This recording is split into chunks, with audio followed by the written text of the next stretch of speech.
Our environment is a big deal right now. With the economy, we're having problems with global warming, and everybody's trying to find a way to make it a little bit better and make it a little bit cleaner.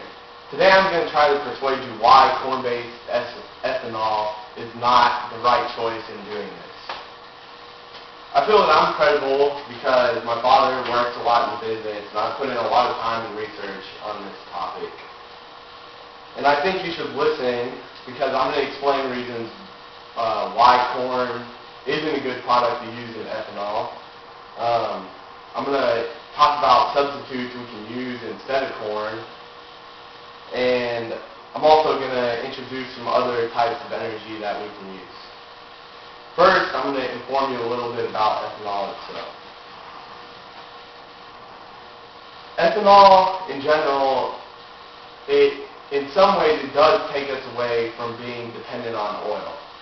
It's an extra substitute besides using pure petroleum in cars.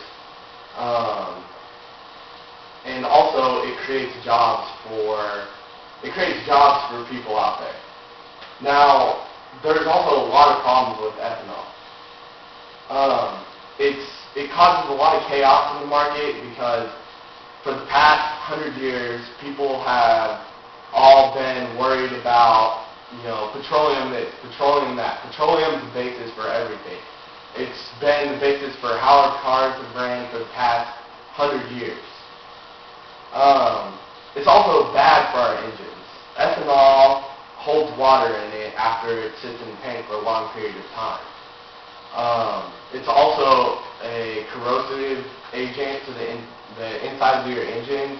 It will eat up a lot of rubber gaskets that are in there.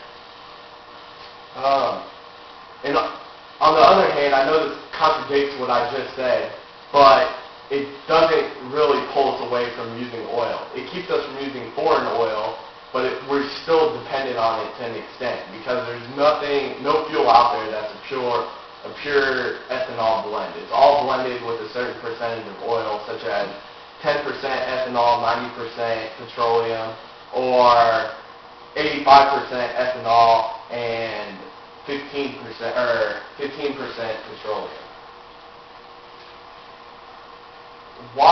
Now I'm going to explain why corn is a bad choice for ethanol. Corn is a big product in our economy. It's used for a lot of various reasons. We eat it as people. We use it to make bread. It's used as feed for livestock, which in turn we eat.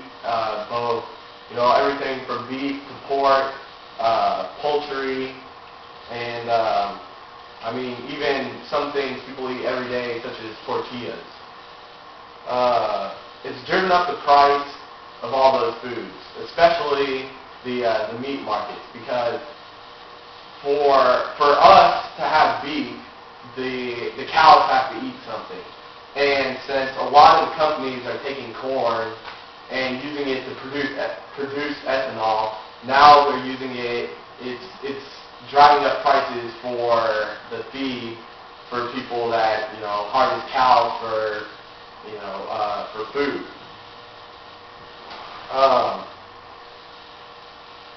Governor Rick Perry commented that he was requesting that they reduce the mandate in half for ethanol this year because it's doubled the feed cost for livestock in Texas.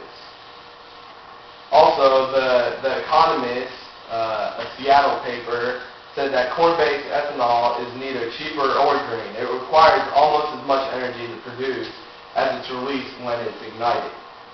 The taxes have been higher in total. They've been between $5.5 billion and $7.5 billion from taxes just to produce the corn-based ethanol, whereas previous to that, petroleum-based fuels have been in the tax range of $1.5 to $2.5 million. Now, that's not all for corn-based ethanol. There's other reasons why we should get rid of it. It's actually reducing jobs for our economy. because more farmers are going straight from growing other crops such as, lettuce, carrots, tomatoes, and all the vegetables out there because they want to grow strictly corn. And another problem with the corn that they're using for this is it's not corn that's edible by humans. It's corn that they use for feed. So even people that are growing corn that humans can eat, they're switching to grow corn that they can grow for ethanol because the government is giving large tax breaks for companies and businesses that grow corn for ethanol. It's also really expensive to refine and it's bad for the land.